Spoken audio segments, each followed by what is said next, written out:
ভগবতী বাসুদেবায় কথাটা বলি না?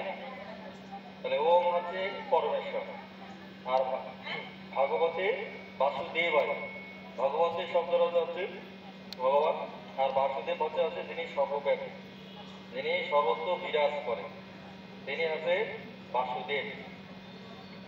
ওম নমো ভগবতে বাসুদেবায়, ওম নমো ভগবতে বাসুদেবায়। আর আমাদের ভিতরে অনেক হচ্ছে কুসংস্কার রয়েছে না? তাহলে আমাদের ভিতরে সকল ধরনের কুসংস্কার হচ্ছে দূর করা উচিত। কুসংস্কার কি রয়েছে? যে আমরা হচ্ছে গীতা বা বেদ যদি হচ্ছে পাঠ করি তাহলে হচ্ছে পাপ হবে, এই কুসংস্কারটা আমাদের রয়েছে।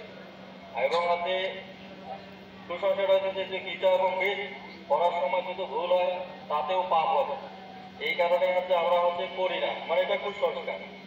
কিন্তু এটা হচ্ছে কোনো কুসংস্কার নয়, মানে কুসংস্কারটা হচ্ছে মিথ্যা কুসংস্কার।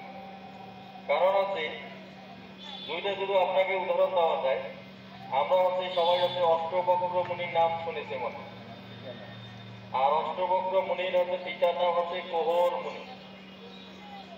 তা অষ্টবক্র মুনির পিতা হচ্ছে কোহর মুনি হচ্ছে বেদ পাঠ করতে,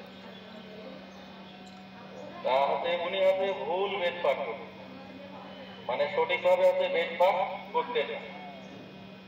কিন্তু হচ্ছে ভুল হচ্ছে বেদ পাঠ করার পরেও ইনি যখন ভুলভাবে বেদ পাঠ করে তখন অষ্টবক্র মুনি শোনেন যে তিনি হচ্ছে ভুল বেদ পাঠ করতেছে, এবং হচ্ছে পিতাকে বললেন যে পিতা আপনি তো হচ্ছে ভুল হচ্ছে বেদ পাঠ করেন। এখন পিতা তো রাগ হয়ে গেছে, কোহর মুনি তখন বলছে যে তোমার শরীর হচ্ছে 8টা হচ্ছে ভাগে ভাগ হয়ে যাবে, মানে তুমি 8 ভাগে বাঁকা হয়ে যাবে। যদি হচ্ছে উনি বেদ পাঠ করি যদি হচ্ছে পূর্ণ অর্জন না করতো তাহলে তার অভিশাপটা কি লাগতো? লাগতো কি? কারণ হচ্ছে যারা শাস্ত্র অধ্যয়ন করে, যারা পড়ে তাদের পাপ হয় না, আর যারা হচ্ছে ভুল শ্রবণ করে তাদেরই পাপ হয়, এইটা মাথায় রাখে। যারা ভুল শ্রবণ করে তাদেরই পাপ হয়, আর যারা হচ্ছে ভুল অধ্যয়ন করে তাদের কিন্তু পাপ হয় না। কারণ যিনি হচ্ছে অধ্যয়ন করে তারা হচ্ছে অধ্যয়ন করতে করতে একদিন অধ্যয়ন যদি ভুল হয়, পরবর্তী অধ্যয়নে কিন্তু সে হচ্ছে সেটাকে শুদ্ধ করে নেবে, মানে পরবর্তীতে তার হচ্ছে কারেকশন হবে, সংশোধন হবে। ঠিক আছে? সেই জন্য আমাদের হচ্ছে প্রত্যেকের উচিত যে অধ্যয়ন করা, মানে শাস্ত্র পড়া। তারই আছে আমাদের নীলফামারী এরিয়াতে শিব মন্দির আছে, এবং হচ্ছে বারাইপাড়ায় যে মন্দির আছে, হ্যাঁ, মানে এই যে মন্দির দুইটার আমি হচ্ছে গীতা পাঠ করি। তাই এক হচ্ছে বয়স্ক, উনি বলতেছে মানে ভাই আমি তো হচ্ছে গীতা হচ্ছে পড়তে পারি না, তাহলে হচ্ছে কি করবো? তা আমি বললাম যে হচ্ছে যদি আপনি গীতা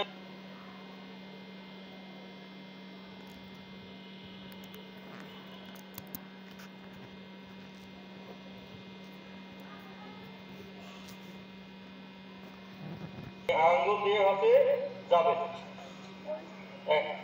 একদিন করছে, যেদিন পরামর্শ দিচ্ছে ওই দিনে করছে, মানে একটা অধ্যায় হচ্ছে প্রত্যেকটা লাইনে লাইনে লাইনে মানে আঙ্গুল দিয়ে গেছে, মানে এইভাবে আঙ্গুল দিয়ে দিয়ে দিয়ে হচ্ছে দেখতে দেখতে গেছে। ওই রাতে ওর হচ্ছে প্রচুর ঘুম হয়েছে, মানে তার হচ্ছে প্রচুর ঘুম হয়েছে, এবং হচ্ছে তারপর দিন এসে আমাকে বলতেছে যে কালকে এই পরামর্শটা দিয়েছি যে আমি হচ্ছে গীতাটাতে লাগে ভাই এইভাবে এইভাবে দেখে দেখে যাই। তারপর তার হচ্ছে প্রচুর ঘুম হয়েছে, ভালো ঘুম হয়েছে, বুঝলেন না? তাহলে দেখলাম যে গীতা হচ্ছে দেখলে তার হচ্ছে তার একটা ভালো ঘুম হয়েছে, এটা বাস্তব প্রমাণ। তাহলে হচ্ছে গীতার কি গুরুত্ব রয়েছে না? মানে তার ভালো ঘুম হয়েছে, ওই রাতে কোনোদিন হচ্ছে তার ভালো ঘুম হয় না, কিন্তু সেদিন তার হচ্ছে ভালো ঘুম হয়েছে। এখন সে হচ্ছে ওই কাজটাই করে, কিন্তু সে করতে পারে না। তাহলে গীতা হচ্ছে অধ্যয়ন করে নাড়াচাড়া করার উপকারিতা আছে কিনা? অবশ্যই উপকারিতা রয়েছে। তাহলে হচ্ছে গীতার হচ্ছে আজকে আমাদের হচ্ছে সপ্তদশ অধ্যায়, এখানে বলা হয় চৌদ্দাত্রায় বিভাজ্য। তা আমাদের গীতার হচ্ছে 3টা অধ্যায় রয়েছে, শুধু হচ্ছে তিনটা জিনিসের করেই হচ্ছে বর্ণনা দেওয়া রয়েছে। গীতার হচ্ছে 14তম যে অধ্যায় রয়েছে গুণত্রয় বিভাগ, ওখানে তিনটা গুণের কথা বর্ণনা করা রয়েছে। আর চতুর্থয় বিভাগ, এখানে তিনটা গুণের কথা বর্ণনা করা আছে। আর হচ্ছে মোক্ষ যোগ, মোক্ষ যোগ হচ্ছে তিনটা গুণের কথাই বর্ণনা করা রয়েছে। মানে এখানে আছে 14তম বিভাগের সাত্বিক রাজসিক তামসিক, মানে 14তম অধ্যায় আর হচ্ছে আমাদের সপ্তদশ যে অধ্যায় একই। আর মোক্ষ যোগে আছে, মোক্ষ যোগে আছে আপনাদের এখানে সুখ, জ্ঞান, কর্ম, কর্তা, এগুলো হচ্ছে তিন ধরনের করে বর্ণনা করা হয়। এবং হচ্ছে প্রত্যেকটা গীতার হচ্ছে প্রত্যেকটা লাইনের সাথে প্রত্যেকটা লাইনের হচ্ছে সম্পর্ক রয়েছে। যেমন হচ্ছে গীতার হচ্ছে আমাদের এর আগে হচ্ছে যে অধ্যায়টা ছিল, সবচেয়ে যে শ্লোকটা ছিল যে ইয়ে শাস্ত্রবিধি উজ্জিত যজন্তে শ্রদ্ধা নিতা ইয়া না, এটা অশাস্ত্র। এর আগে তসমাৎ শাস্ত্র প্রমাণাতে কার্য ব্যবস্থিতি জ্ঞাতা শাস্ত্র বিধানোত্তম কর্ম করত ইয়া আছে। তাহলে ওইখানে আছে আমাদের হচ্ছে যে কি হচ্ছে শাস্ত্রবিধির কথা, কিন্তু আমাদের হচ্ছে দৈবাসিক সম্পদ বিভাগ যোগেই হচ্ছে শেষের যে শ্লোকটা আছে এখানে বর্ণনা। কিন্তু এইখানে দেখেন আমার প্রথম শ্লোকটাতেই হচ্ছে শাস্ত্র দিয়ে শুরু করে দিয়েছে, যে হচ্ছে যে ইয়ে শাস্ত্রবিধি মুচ্চিত যজন্তে চোখায় নিকা ইয়া নিষ্ঠা চোখা কৃষ্ণ সত্য হরস্তম যা ভগবান বলতে ত্রিবিধ ভগবতী চন্দ্রে হি নামসা স্বভাব যা শাস্ত্রকে রাজশিষ্য তামসিতাম চিহ্নে সত্তানের উপর সর্বোচ্চ শ্রদ্ধাময় কি ভারত শ্রদ্ধাময় পুরুষ ইয় শ্রদ্ধা ইয় যদন্তে সত্যিকা দেবন যক্ষ রক্ষাংশে রাজংসা পিতান ভূত গণাংশে যদন্তে তামসা জনা অশাস্ত্র ভীষণ গ্রন্থ প্রিয়ন্তে তপোজনা ধম্ম অঙ্ক সংযুক্ত কামরাগ বলান্বিতা পশ্চান্ত শৈরস্থ ভূত গ্রাম আশ্রিতা মাম শৈব শৈরস্থ প্রাণ বিধি আসুর নিশ্চয় আতয় সর্বস্ব জীবিত ভবদীপ যজ্ঞ তথা দানব দেশম ভেদ নিমম ছিল আয়ু সত্য বল আরোগ্য সুপ্রীতি বিবর্ধনা অষ্টা শ্রেণী ইন্দা আহার সত্তিকা বল ফুট অঙ্গ লতাতে ইগ্ন তীক্ষ্ণ রূপ্ন বিদাহীন আহার রাজস্ব দুঃখ সুখময় কথা যত দম গত রসম পুঁজি কুসুম ইয়া প্রতিষ্ঠ অঙ্কিত আবেদন ভোজনম তামসম প্রিয়ম। এখানে হচ্ছে আমরা হচ্ছে 16তম যে অধ্যায় আছে 16তম অধ্যায়ে সেই শাস্ত্রের কথা বলা হয়েছে। আর ওই সূত্র ধরে হচ্ছে 17তম অধ্যায়ের আছে শুরুটা হয়েছে।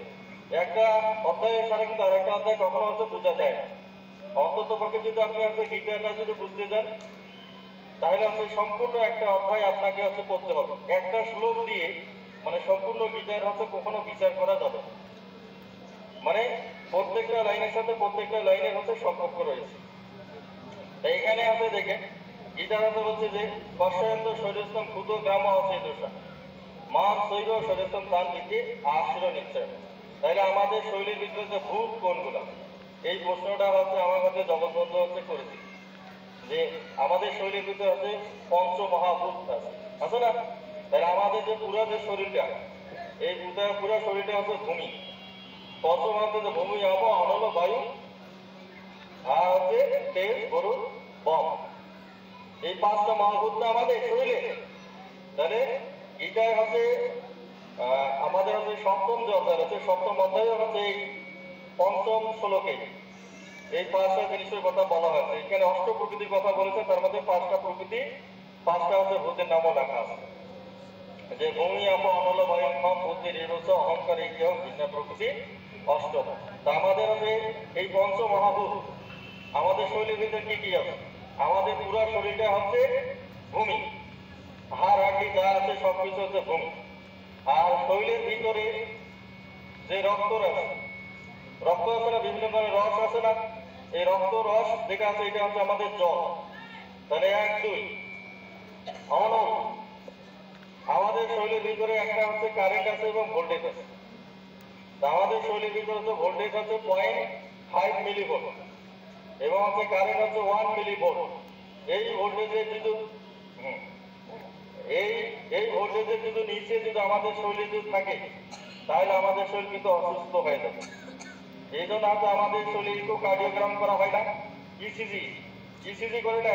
কারো যদি হার্টের সমস্যা হয় তাহলে একটা হচ্ছে এইরকম হচ্ছে গ্রাফ হচ্ছে, গ্রাফে একটা ইয়ে করে রিপোর্ট করা হয় না। তাহলে ওটা হচ্ছে ভোল্টেজ এবং কারেন্ট মাপা হয় আমাদের শরীরে। তাহলে ওটা হচ্ছে এই যে ভোল্টেজ ও কারেন্ট যেটা আছে সেটা হচ্ছে অনল। এখনই হচ্ছে বিদ্যুতের তারে গন্ডগোল, যেখানে সেখানে আগুন ধরবে না, তাহলে ওইটা হচ্ছে অনব। হ্যাঁ, তারপর হচ্ছে তেজ। তেজ আছে না? তেজ আছে কোনটা? আমাদের শরীরে যে রক্ত চলাচল যখন করে তখন রক্ত হচ্ছে বাধা পায়। রক্ত চলাচল করে আমাদের শরীরের যে আটারি এবং ভেন রয়েছে, শিরা এবং উপশিরা যেটাকে বলি, এর ভিতর দিয়ে হচ্ছে রক্ত চলাচলের সময় রক্ত বাধাগ্রস্ত হলে তখন হচ্ছে শরীরের ভিতরে একটা তাপ উৎপন্ন হয়, সেটা হচ্ছে তেজ। এবং আমাদের শরীরের ভিতরে রক্ত চলাচল যে লাইনগুলো আছে, ফাঁকা ফাঁকা জায়গাটা আছে, সেখানে হচ্ছে বায়ু আছে। আর আকাশ, এই যে নাকের ছিদ্র আছে, মুখের ছিদ্র আছে, কণ্ঠের ছিদ্র আছে, এখানে আকাশ আছে। এই হচ্ছে আমাদের হচ্ছে পঞ্চ মহাভূত। যেহেতু আমাদের হচ্ছে সময় খুবই কম, সেজন্য এখানে আমরা শেষ করছি। আর আলোচনায় যদি হচ্ছে কোনো ভুল ভ্রান্তি হয়ে থাকে তাহলে হচ্ছে আমাকে হচ্ছে ক্ষমা সুন্দর দৃষ্টিতে দিবেন।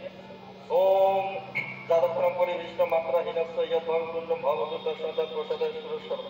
ওম শান্তি, ওম শান্তি।